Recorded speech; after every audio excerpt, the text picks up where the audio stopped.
Dalam etika bertamu, kita harus melakukan protokol kesehatan. Jadi, apakah kalian ingin berubah?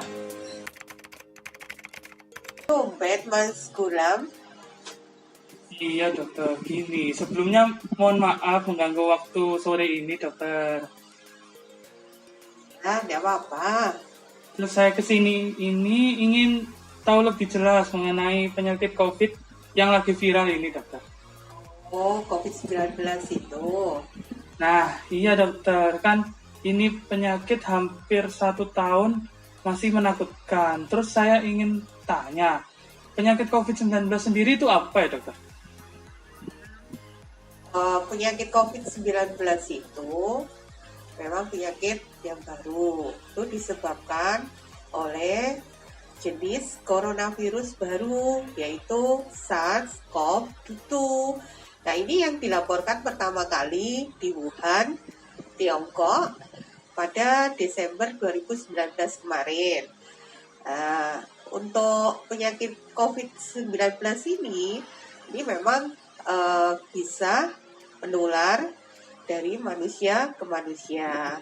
Ini melalui tetesan kecil atau yang disebut droplet yang dikeluarkan dari seseorang pada saat bersin maupun batuk.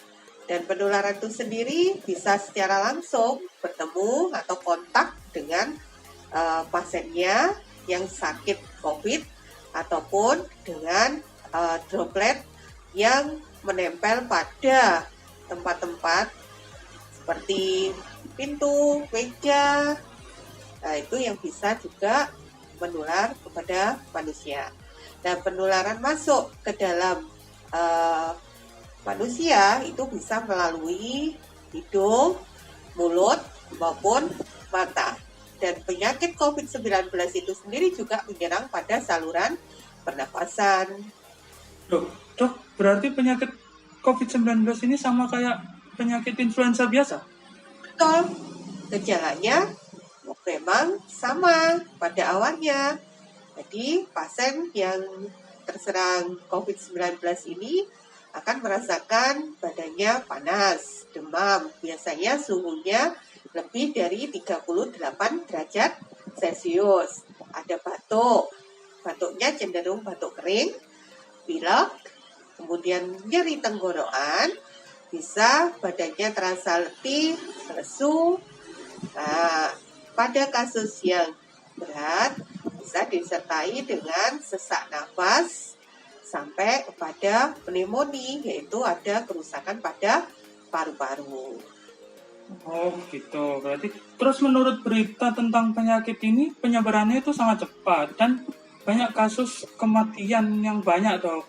Nah kan kita jadi parno dok, mau ngapain-ngapain, mau beraktivitas itu jadi parno gitu dok.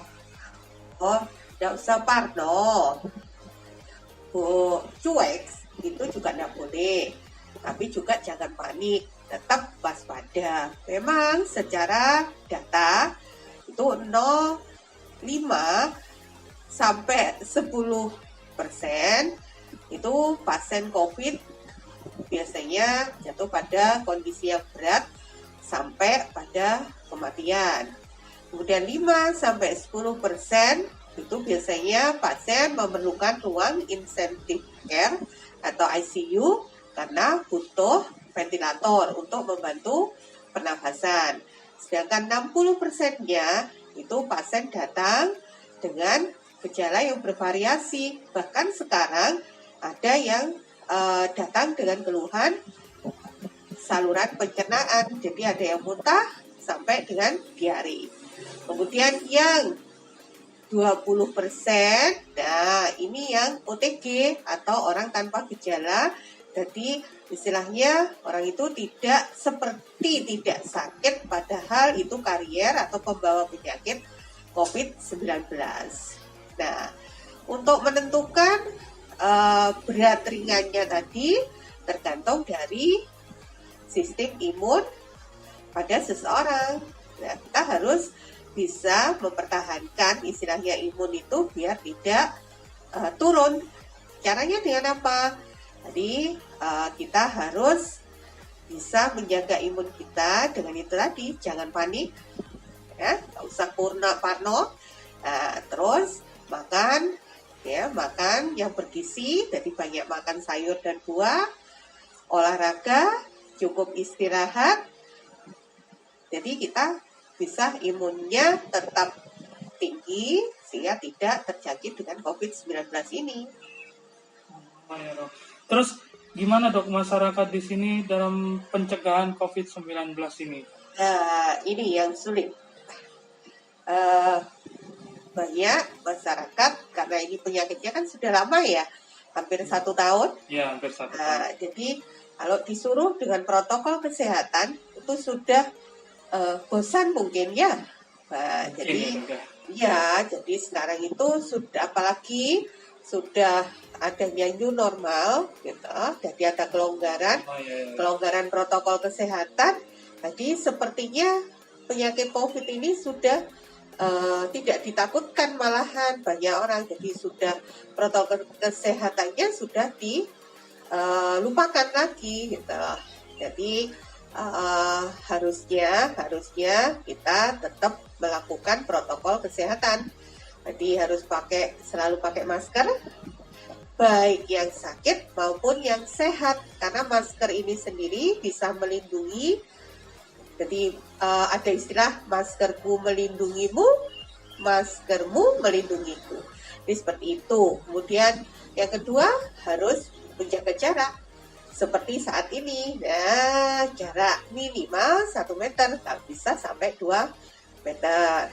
Kemudian sering cuci tangan atau pakai air mengalir dengan sabun ataupun pakai hand sanitizer. Jadi seperti itu.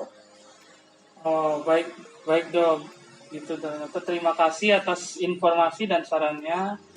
Dan saya akan menyebarkan informasi ini ke teman-teman yang lainnya. Terima kasih, Dokter. Oke, makasih Mas Gulam.